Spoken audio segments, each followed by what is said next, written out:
4-এর দাগে যেটা 2 নম্বরের শর্ট প্রশ্ন, এই শর্ট প্রশ্নগুলো আমাদের অনেক ছেলেমেয়ে একটু গুলিয়ে যায়। আমি এই শর্ট প্রশ্নগুলো প্রত্যেকটা মানে এগুলো তো লিখতে হবে, 1 নম্বরের শর্ট প্রশ্ন না লিখলেও চলে, কিন্তু 2 নম্বরের শর্ট প্রশ্ন এগুলো অঙ্ক করে দেখাতে হবে, সুতরাং এগুলো একটু ভালো করে লিখে দেখছি। বলছে একটি মেশিনের বর্তমান মূল্য, তাহলে এখানে লিখি একটি মেশিনের বর্তমান মূল্য, আমি ধরে নিচ্ছি এটা পি, ওরা বলে দিয়েছে 10,000 টাকা। এরপরে বলছে প্রতি বছর মেশিনটির দাম কমে যাচ্ছে, তাই হ্রাসের হার, আমি এটাকে বলে দিয়েছে ওরা 10% হারে দাম কমে যাচ্ছে। তাহলে ওরা বলছে 2 বছর পর মেশিনটার দাম কত হবে। আমাদের এই সমহার হ্রাসের সূত্র অনুযায়ী 2 বছর পর মেশিনটির দাম, সূত্র P × 1 - R/100 স্কয়ার, কারণ 2 বছর, তাহলে এটা হচ্ছে 10,000 1 - 10 100, এটা কাটাকাটি হয়ে 10, তাহলে এটা হবে 10,000, এটা 1/10 স্কয়ার, তার মানে 10,000, এটা 9-এর 10-এর স্কয়ার, তার মানে 10,000 × 9-এর 10 দুবার। কাটাকাটি করতে হবে, এটা 1,000 পরে 100, তাহলে দাঁড়াবে মেশিনটির দাম 9 × 81 2 শূন্য, তাহলে 8,100 টাকা 2 বছর পর মেশিনটির দাম হয়ে যাবে। এরপর 2 নম্বর প্রশ্ন, 4-এর দাগে 2,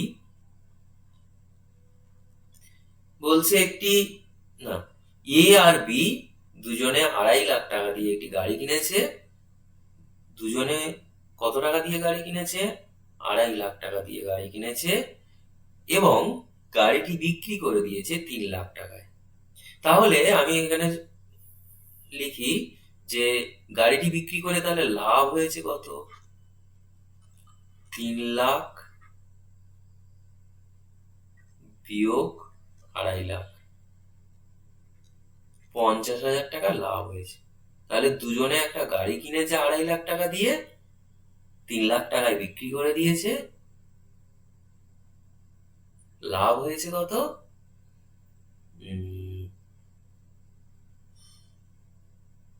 50,000 টাকা।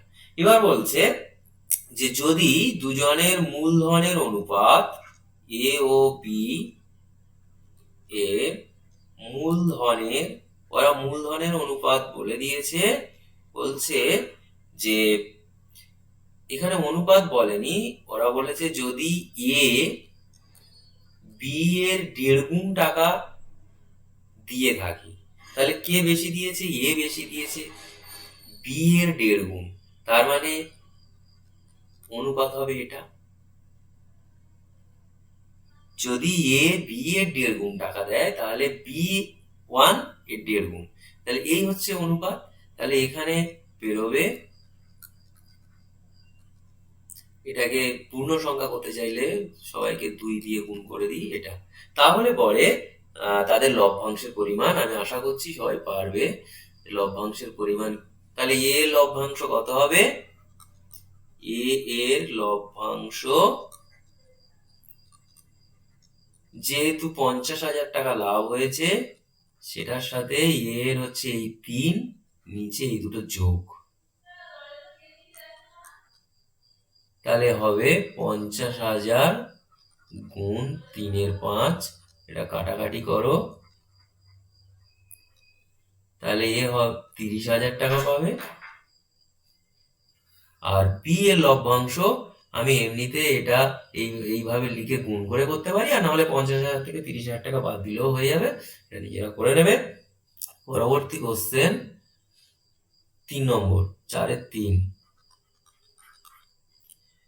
বলছে V proportional to r cube আর ভি সমান 36 পাই যখন আর সমান 3, তাহলে ভি আর আর এর মধ্যে সম্পর্ক নির্ণয় করতে বলেছে। এটা ভেদ থেকে আছে প্রশ্নটা। তো আমরা এই প্রপোর্শনাল চিহ্ন তুলে দিয়ে আমরা এটাকে লিখতে পারি একটা ধ্রুবক দিয়ে। এখানে অবশ্যই ছেলেমেয়েরা লিখতে ভুলে যায়, অবশ্যই লিখতে হবে k0 নয় ধ্রুবক, k0 নয় ধ্রুবক, এটা অনেকেই লিখতে ভুলে যায়। এরপর আমরা এই সমীকরণটার নাম দিচ্ছি 1 নম্বর। লিখি 1 নম্বরে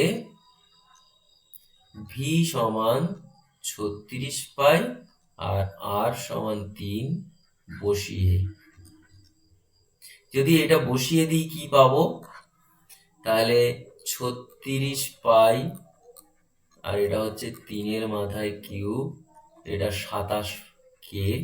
তাহলে এখান থেকে আমার কে এর মান বেরোবে 36 পাই, নিচে এই 27 চলে যাবে, কাটাকাটি করো 9 দিয়ে, 4 9 36, 3 9 27, তাহলে 4 পাই বাই 3। এবার তাহলে আমার সম্পর্ক জিজ্ঞেস করেছে, সুতরাং আমি 1 নম্বর সমীকরণে 1 নম্বরে কে সমান এটা বসিয়ে দেবো। যদি এটা বসিয়ে দিই তাহলে কি পাবো, 1 নম্বরে রয়েছে ভি সমান কে আর কিউব ছিল, তাহলে আমি লিখবো ভি সমান 4-এর 3 পাই আর কিউব, বা এখান থেকে আমরা লিখতে পারি 3v সমান 4 পাই আর কিউব। এটাই হচ্ছে আমার সম্পর্ক। এরপর 4-এর 4, এটা বইয়েরই প্রশ্ন, আমি জানি অনেকেই পারবে। যদি এইটা সমান এটা হয়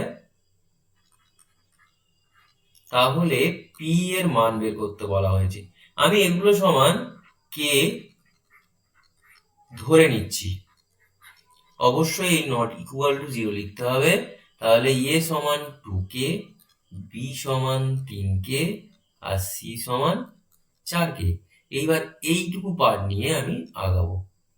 2a minus 3b plus 4c নিচে p,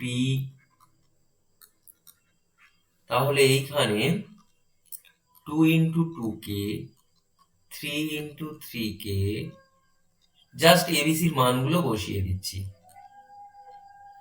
সরি, এখানে কে লিখতে ভুলে গেছি।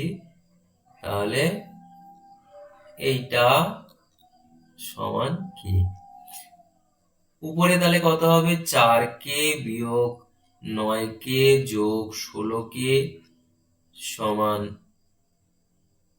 pk। তাহলে আমি পাচ্ছি pk সমান 16, 4 20 থেকে 9 বাদ দিলে 11k, দুদিক থেকে k কেটে যাবে, তাহলে p সমান 11, কারণ k 0 নয়, তাই দুদিক থেকে মানে ভাগ করা যাবে, এপারে কে ওপারে গিয়ে ভাগ হয়ে যাবে। নেক্সট, এবিসি আয়তক্ষেত্রের বলছে এবিসিডি আয়তক্ষেত্রের অভ্যন্তরে ও এমন একটি বিন্দু, এটা পিথাগোরাস উপপাদ্যের প্রয়োগে আছে, তোমরা দেখবে যে ও এমন একটি বিন্দু যাতে করে ওরা বলছে যে ও বি সমান 6 সেমি, ও ডি সমান 8 সেমি, ও এ সমান 5 সেমি, এগুলো সব সেন্টিমিটারে। তো তাহলে আমাদের যেটা নেই ওসি, ওসিটা বের করতে বলেছে। তো আমাদের এখানে সূত্র হচ্ছে ও এ স্কোয়ার প্লাস ওসি স্কোয়ার সমান ও বি স্কোয়ার প্লাস ও ডি স্কোয়ার, সরি এটা ডি, ও ডি স্কোয়ার, এটা বি নয় এটা ডি, ও ডি স্কোয়ার। তাহলে এইখানে শুধুমাত্র এই মানগুলো বসিয়ে দিলে সলভ হয়ে যাবে।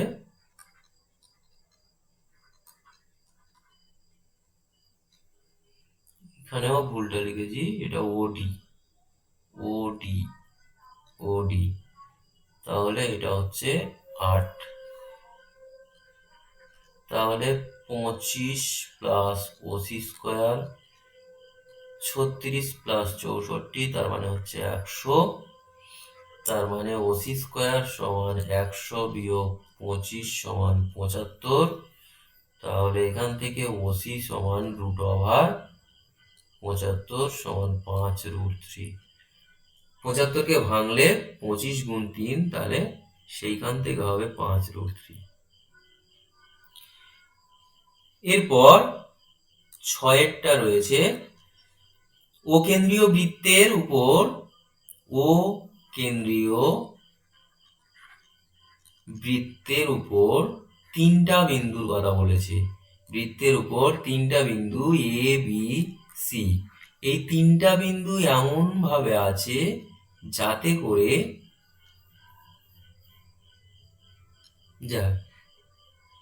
কেন্দ্র ও, এর উপরে এ বি সি, এই 3টা বিন্দু এমন ভাবে আছে যাতে করে বলছে এই যে ছবিটা, এইখানটায় আমি বিটা এখানে নিচ্ছি, এখানে সি নিচ্ছি, এখানে, যাতে করে ও এ বি সি একটি সামান্তরিক, একটি সামান্তরিক বলে দেওয়া আছে।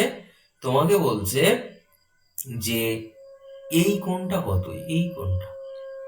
আচ্ছা, যেহেতু ও এ বি সি একটি সামান্তরিক, সুতরাং কিন্তু এ কোণের মান যা হবে সি কোণের মান তাই হবে।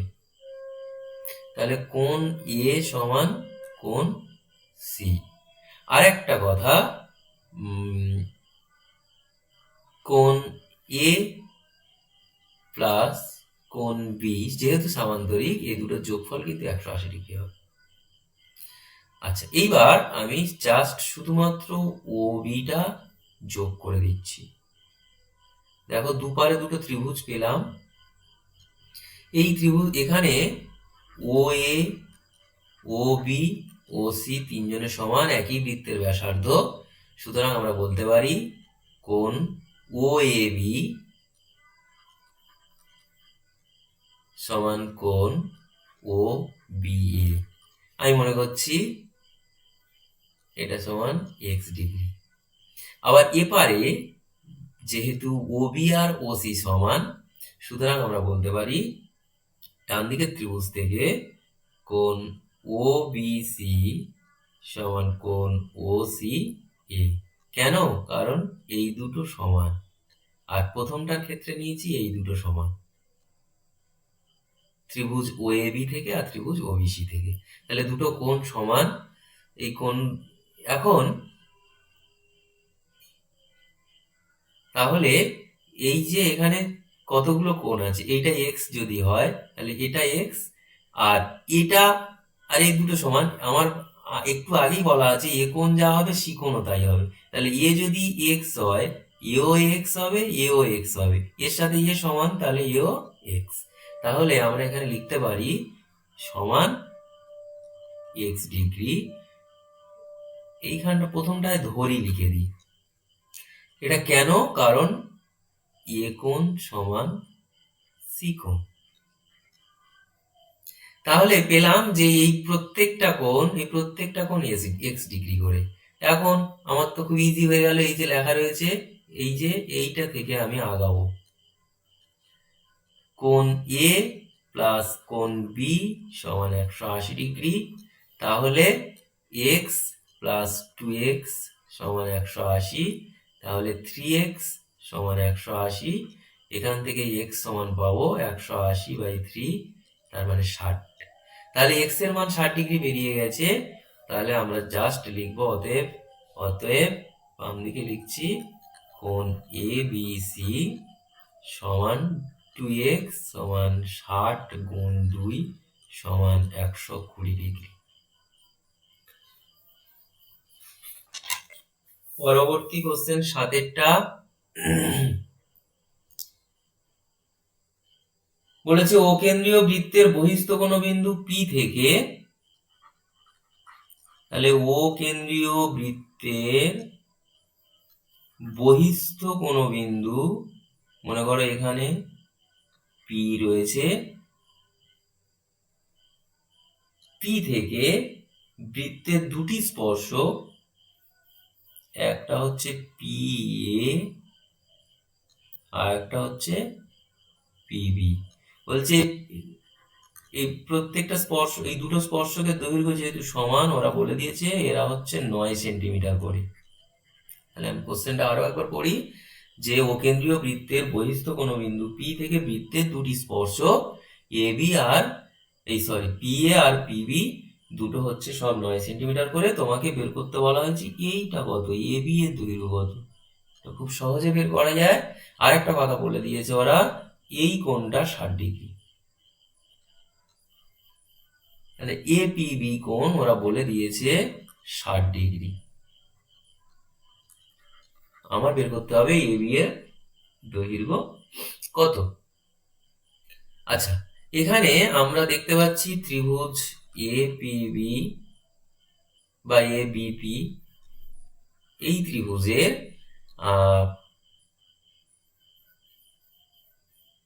যেহেতু ত্রিভুজ দুটো, এই ত্রিভুজ দুটো দেখতে পাচ্ছি এপি সমান বিপি সমান 9 সেমি, অতএব আমরা বলতে পারি বিএপি এই কোণটা, যেহেতু এই বাহু দুটো সমান, তাহলে তাদের সংলগ্ন কোণ দুটো সমান, বিএপি সমান এ বিপি। তাহলে আমরা পেলাম কি, এই কোণটা আর এই কোণটা সমান। তাই এ যদি 60 ডিগ্রি হয়, তাহলে বাকি কোণ দুটো কত করে হবে? অবশ্যই 60 ডিগ্রি করে হবে।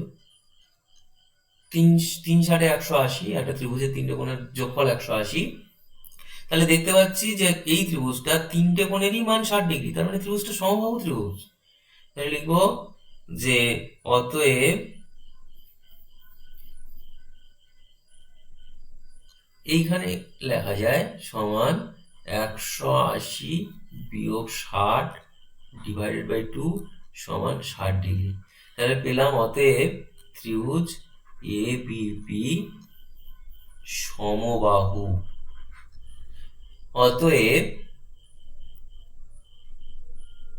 এপি সমান বিপি সমান এবি সমান 9 সেমি। তাহলে আমাদের যে এবি এর দৈর্ঘ্য বের করতে বলেছে সেটাও 9 সেন্টিমিটার।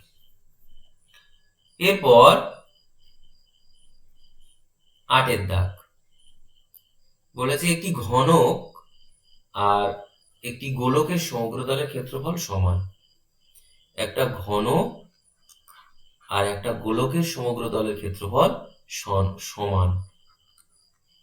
ঘনক আর গোলক দুজনার সমগ্রতলের ক্ষেত্রফল সমান।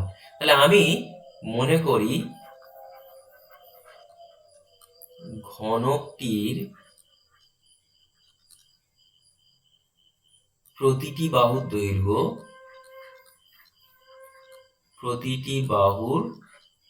দৈর্ঘ্য, এ একক, আর গোলকের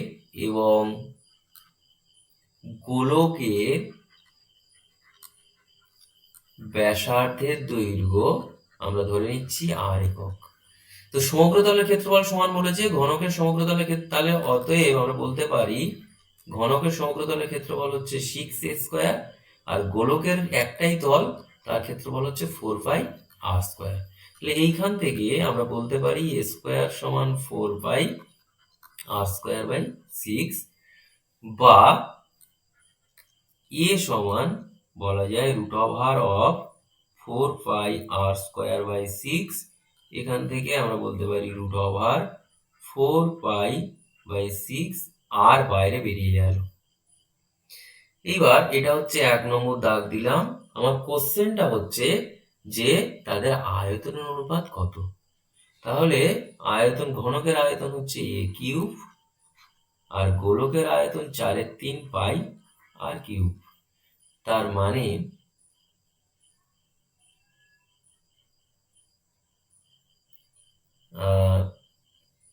আমি এর জায়গায় এই মানটা জাস্ট বসিয়ে দেবো, √4π/6 ইন্টু আর এর হোল কিউব, নিচে 4/3টা উপরে চলে যাক, এখানে থাকবে 4π আর কিউব। তার মানে দাঁড়াবে 3 গুণ কিউব রয়েছে, তাহলে এটা স্কোয়ারের জন্য এটা বাইরে বেরিয়ে আসবে,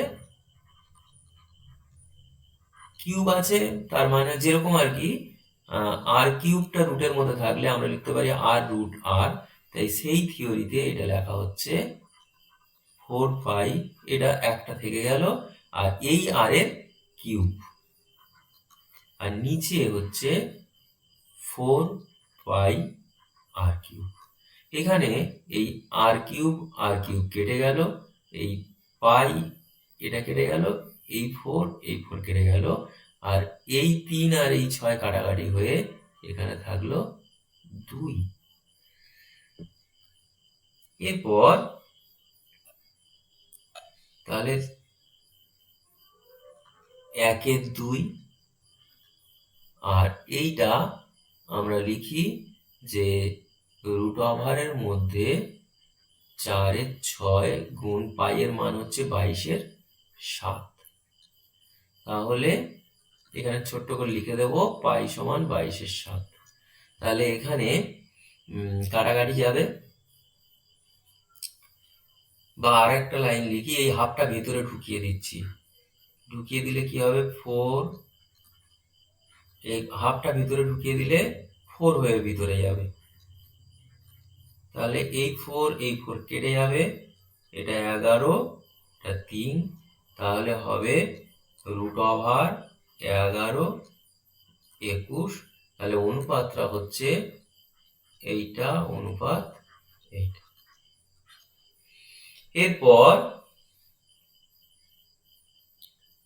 9 দাগ, একটি চোঙের ভূমির পরিধি 22 মিটার, একটি চোঙের ভূমির পরিধি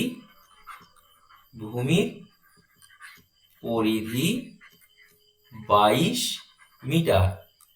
চোঙ, ছবিটা কি চোঙ, তাহলে চোঙের ব্যাসার্ধ আমি ধরে নেব আর মিটার, আর ওরা বলে দিয়েছে চোঙটির উচ্চতা 5 মিটার। আমাকে বের করতে বলেছে চোঙটির সমগ্রতলের ক্ষেত্রফল কত। আশা করি তোমরা পারবে। এই ভূমির পরিধি দেয়া আছে, এখান থেকে আমরা ব্যাসার্ধের, তাহলে 2πr হচ্ছে পরিধি, এটা 22 মিটার, তাহলে এইখান থেকে তুমি ব্যাসার্ধের দৈর্ঘ্য বের করে ফেলতে পারবে, পাই মানে 22/7। তাহলে এইখান থেকে আর সমান 22 গুণ 7, নিচে 22 গুণ 2, 22 কেটে যাবে, এটা 7/2, এখানে ছোট্ট করে পাই সমান 22/7 লিখে দিলে ভালো হয়। তাহলে এইখানে আর এর মান পেয়ে গেছি। আমার সমগ্রতলের ক্ষেত্রফল, চোঙের সমগ্রতলের ক্ষেত্রফল হচ্ছে 2πr ইন্টু আর প্লাস এইচ। তাহলে আমার এখানে যেহেতু এইচ লিখেছি, এখানে তাহলে প্রথমে একটু লিখে নিই যে মনে করি চোঙটির ভূমির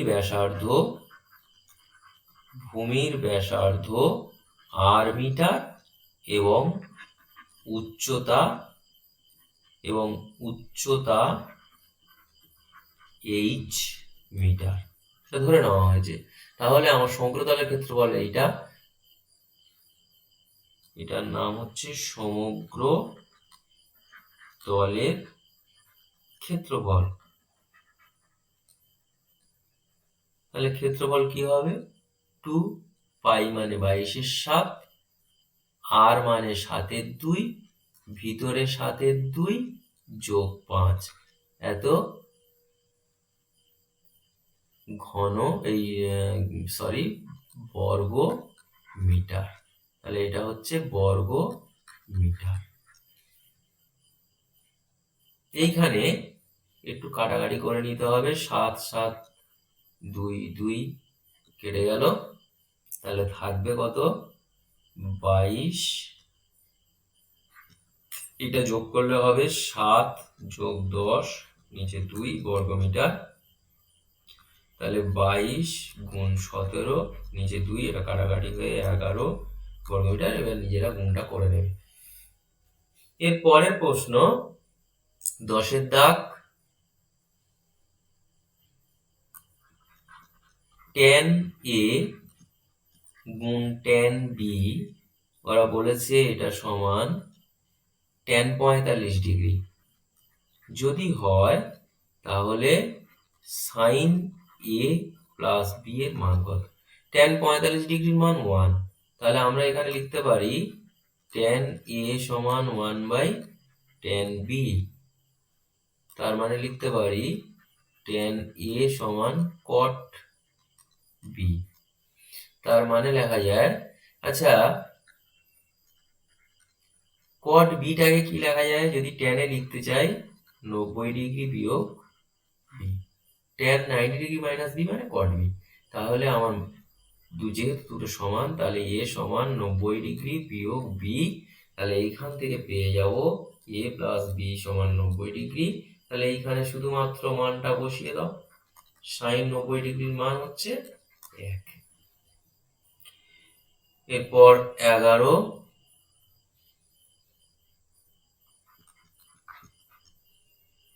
বলেছে দুটো টাওয়ার আছে, দুটি টাওয়ার দুজনার উচ্চতা বলা আছে, দুজনার উচ্চতা একটা হচ্ছে 35 মিটার আর একটা 50 মিটার, এবং দুটি টাওয়ারের মধ্যে দূরত্ব, এদের মধ্যে দূরত্ব দেয়া রয়েছে 20 মিটার। তোমাকে বের করতে বলেছে দূরত্ব মানে গড়ার দূরত্ব। তোমাকে বের করতে বলেছে টাওয়ার দুটি মাথার দূরত্ব কত, মাথার দূরত্ব কত। আমি একটু ছবিটা আঁকি, এটা ছোট টাওয়ার, এই পাশের টাওয়ারটা হচ্ছে বড় টাওয়ার। তো এইটা দুজনের মধ্যে দূরত্ব 20, এটা 35, এটা 50। আমি যদি এই টাওয়ারের মাথা থেকে যদি এটা টানি, তাহলে এটা হবে কত, 50 থেকে 35 বাদ গেলে এই টোটালটা ছিল আমার 50 আর এই টোটালটা 35, তাহলে এইখান থেকে এটাও আমার 35, তাহলে এটা হবে 15, 35 15 50, এই মাথা দুটো যোগ করে দিলাম, আমার এইটুকু বের করতে বলেছে। তাহলে আমি লিখবো যে টাওয়ার দুটো হচ্ছে একটা এবি আর একটা সিডি। তাহলে দুটি টাওয়ার হচ্ছে একটা এবি আর একটা সিডি। এবি টাওয়ারের উচ্চতা 35 মিটার আর সিডি টাওয়ারের উচ্চতা 50 মিটার। টাওয়ার দুটির মধ্যে দূরত্ব, টাওয়ার দুটির মধ্যে দূরত্ব 20 মিটার।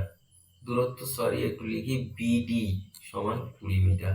আচ্ছা বিডি যদি 20 হয়, এখানে আরেকটা কথা লিখতে হতো যে সিডি টাওয়ার বরাবর এ বিন্দু থেকে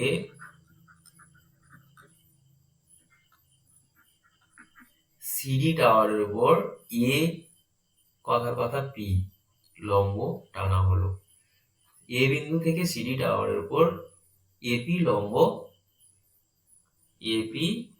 লম্ব টানা হলো, এটুকু লিখতে হবে। তাহলে পরে বিডি সমান আমরা লিখতে পারি এপি, তাহলে এটাও 20। তাহলে আমার বের করতে হবে এসি, এটা 20 এটা 15, পিথাগোরাস উপপাদ্য থেকে পেয়ে যাব। তাহলে পিথাগোরাস উপপাদ্য থেকে এসি স্কয়ার সমকোণী ত্রিভুজ এ পি সি থেকে তুমি বের করতে পারবে এপি স্কোয়ার এসি স্কোয়ার সমান AP square plus PC square সমান 20 স্কোয়ার প্লাস 15 স্কোয়ার 400 প্লাস 225 সমান 625। তাহলে এসি সমান √625 সমান 25 মিটার। এরপর এই দুই নম্বরের শর্ট প্রশ্ন এটা দিয়ে শেষ।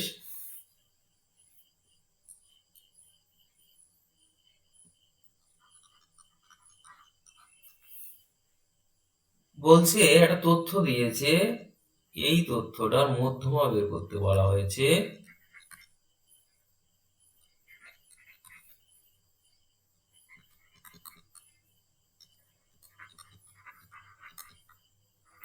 এই তথ্যের মধ্যমা কত?